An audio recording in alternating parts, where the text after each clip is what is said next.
Hi again, folks. So here's the story about a series of operations called Zamare Takat Lion's Power, which was a series of operations run by the battle group of the Highlanders, trying to work out the commanders of the insurgent Taliban network north of Poppleseye in our area.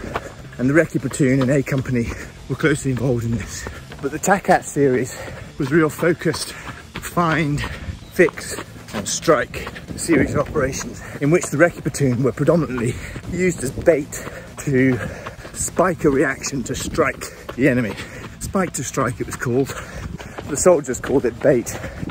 The first of these were the platoon with an electronic warfare team who could intercept radio communications, moved into the Afghan National Police checkpoint at the base of Poppleseye for a week. And the electronic warfare team would intercept communications on the Taliban insurgent ICOM radios. They were even intercepting radio communications back to Pakistan from this area. And they could pinpoint, triangulate who was doing it, where was doing it, and who they were. And there were two sort of mid-level Taliban commanders based north of Poppleseye and two sort of ground commanders, local, platoon commanders that would control this reaction to anyone coming north towards the Flet, the forward line of enemy troops. So I think Zamare Takat 1 was where we were going to hold a shura in the village before dawn. We would move in to try and get in front of the insurgents in their reconnaissance screen. And we did that. We pushed the other half of the platoon out on flank protection, waiting in the deep, in the dark, where my platoon sergeant fell over and smashed his tooth out, making his pretty face not look so pretty. Anyway, we moved in for this shura with the Afghan police, and as dawn broke, we were there and we surprised the insurgents. We had a shura with about 30 people in the village, in the middle of the village, and it was clear that majority of the villagers just wanted peace. They were being the buffer in between Afghan National Police, ISAF, to the south and Taliban to the north, and poor folks were just getting hammered either way.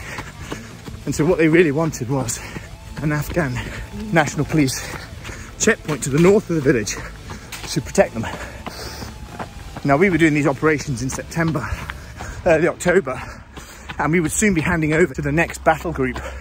So there wasn't time for us probably to build a checkpoint or establish a checkpoint ourselves, but the idea would be to identify these Taliban leaders north of Poppleseye and strike them, either catch them or kill them, disrupt the network to give the incoming battle group space to perhaps set up this checkpoint and increase the influence of the government of Afghanistan in that area.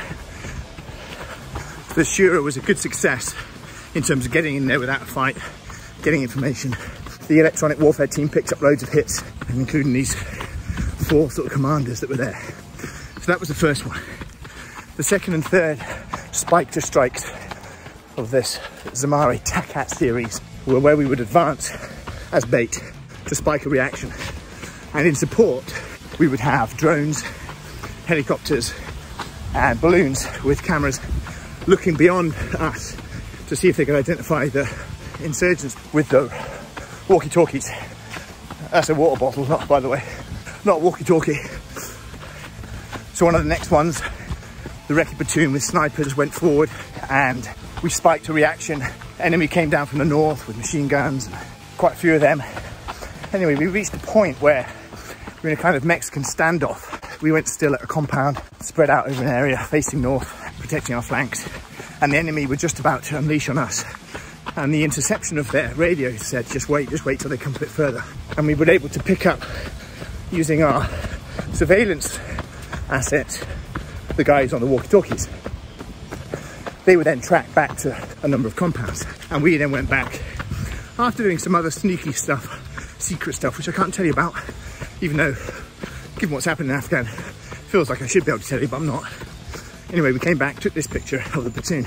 We went out on another one, again, a spike to strike. Half the platoon up the left-hand side of Poppleseye, half the platoon up the right. And it was my multiple, my half of the platoon, which got a reaction. I remember going through a bush and looking through my binoculars to about 500 meters away, a guy looking back at me with his binoculars from the top of a roof. Our electronic warfare team intercepted and triangulated who they were, what they were saying, and they were bringing guns down. And so we'd done what we needed to do, spiked a reaction. We started to withdraw back, and then we got into contact. Lots of shooting at us. We shot back, took up a position in a ditch, and then one of the snipers attached to me went linked up with the officer commanding A Company, super leader, Major Neil Tomlin at the time, and they identified the insurgents with weapons and engaged with them in self-defense. The sniper took out one, injured a second. The Taliban then casevac'd that injured insurgent all the way back through a series of compounds. So we were beginning to build up a picture of the names of these commanders, where they lived, which were their command compounds, and who else they were connected to in the north. And this casevac, this injured Taliban, went all the way back up to Sangin, that was about 20 kilometers north. So it shows you how they're all connected. Anyway, there was one insurgent left shooting at us, and we decided to call in a fire mission with a very precise missile that's very secret. Can't really tell you much about it. Whole point is that it rarely misses, and it's a small missile that has very little collateral damage. So ideal for this sort of thing. Anyway, we called it in, and in it came. Well, this guy's obviously some sort of ninja, because he ducks it and the missile goes over his head and blows up 5 meters in front of him, and he just dusts the mud off him and walks off. Anyway, this is all caught on camera, but I can't show you it because, again, it's secret. So here's an artist's impression of what happened.